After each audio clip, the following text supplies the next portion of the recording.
मी आज रेशनच्या गव्हाची चौपट फुलणारी गव्हाची कुरडई बनविणार आहे. चला तर. मी 2.5 किलो गहू घेतलेला आहे. तो गहू 3 ते 4 दिवस चांगला उन्हात असा भिजवलेला आहे. त्यानंतर पहा, या पद्धतीने गहू छान असा भिजलेला आहे. छान असा भिजल्यानंतर चांगला 3 ते 4 पाण्याने स्वच्छ असा धुवून काढायचा आहे. त्याने काय होणार आहे, कुबट वास आहे ना, तो निघून जाणार आहे. अशा पद्धतीने गहू मिक्सरला बारीक करायचा आहे आणि मिक्सरला सुद्धा जास्त वेळ फिरवायचा नाही. या पद्धतीने 2 ते 3 वेळा फिरवायचा आहे, म्हणजे सगळा गहू आपला बारीक होईल. या पद्धतीने बारीक करायचा आहे. त्यानंतर त्यातील कोंडा काढून घ्यायचा आहे. छान असा पिळून घ्यायचा आहे. जवळजवळ 2 ते 3 पाण्याने हा आपण कोंडा धुवून घेणार आहेत आणि एकदम पातळ कापडाने सुद्धा एकदा गाळून घेणार आहोत. पहा, किती छान असा चिक तयार झालेला आहे. एकदम पांढरा शुभ्र दुधासारखा. आणि जेवढा चिक तेवढंच मी पाणी घेतलेले आहे. त्यात मी 3 चमचे मीठ घातलेलं आहे. आणि मी विशेष म्हणजे मी तुरटी वापरलेली नाही. तुरटीने काय होतं की कुरडई आपण तळल्यानंतर ती खाताना दाताखाली आली ना, तर ती अशी दाताला चिकटते. तर मी तुरटी अजिबातच वापरलेली नाही आहे. तर या पद्धतीने चिक आपल्याला हटायचा आहे. पाणी उकळलं की चिक हटायचा आहे. आणि या पद्धतीने सारखं हलवत राहायचं आहे.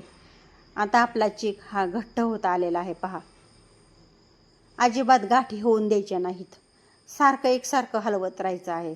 गाठी त्यातल्या फोडायच्या आहेत. पहा, यासारखं चांगलं हटून घ्यायचं आहे. रवीने छान असं गाठी फुटल्या जातात.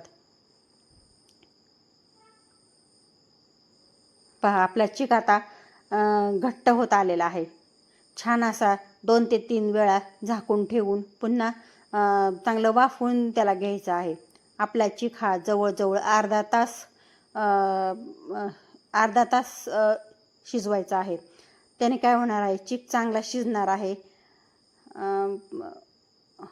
पहा, पुन्हा झाकण वगैरे ठेवून चांगला चिक शिजवायचा आहे. चांगला शिजल्यामुळे काय होणार आहे, कुरडई अशी एकसारखी येणार आहे आणि त्याच्या तारा सुद्धा गळणार नाहीत. चिक आपला शिजला नाही की त्याच्या तारा पडतात.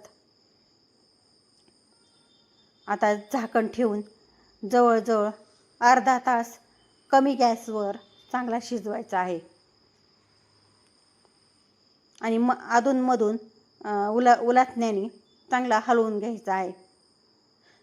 त्याने काय होणार आहे, आपला हा चिकन तळाला लागणार नाही. तरीसुद्धा थोडाफार लागतोच खाली. आणि आता आपला चिक तयार झालेला आहे आणि चिक गरम आहे तोवरच आपण कुरडई घालून घेणार आहोत. पहा, किती छान अशी कुरडई येत आहे. एकसारखी तार येत आहेत.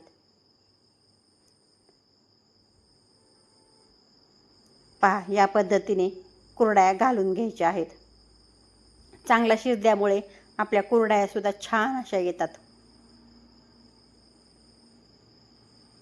आता मी सगळ्या कुरडया घालून घेतल्यात.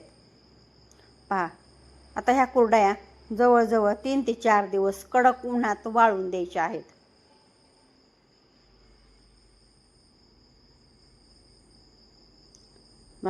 वाळल्यानंतर पहा, छान अशा झालेल्या आहेत. चांगल्या कडक ऊन द्यायचं आहे. त्यानंतर चांगल्या कडक तेलात कुरडई आपली तळून घ्यायची आहे. पहा, किती छान अशी फुललेली आहे. पहा, किती छान झालेली आहे.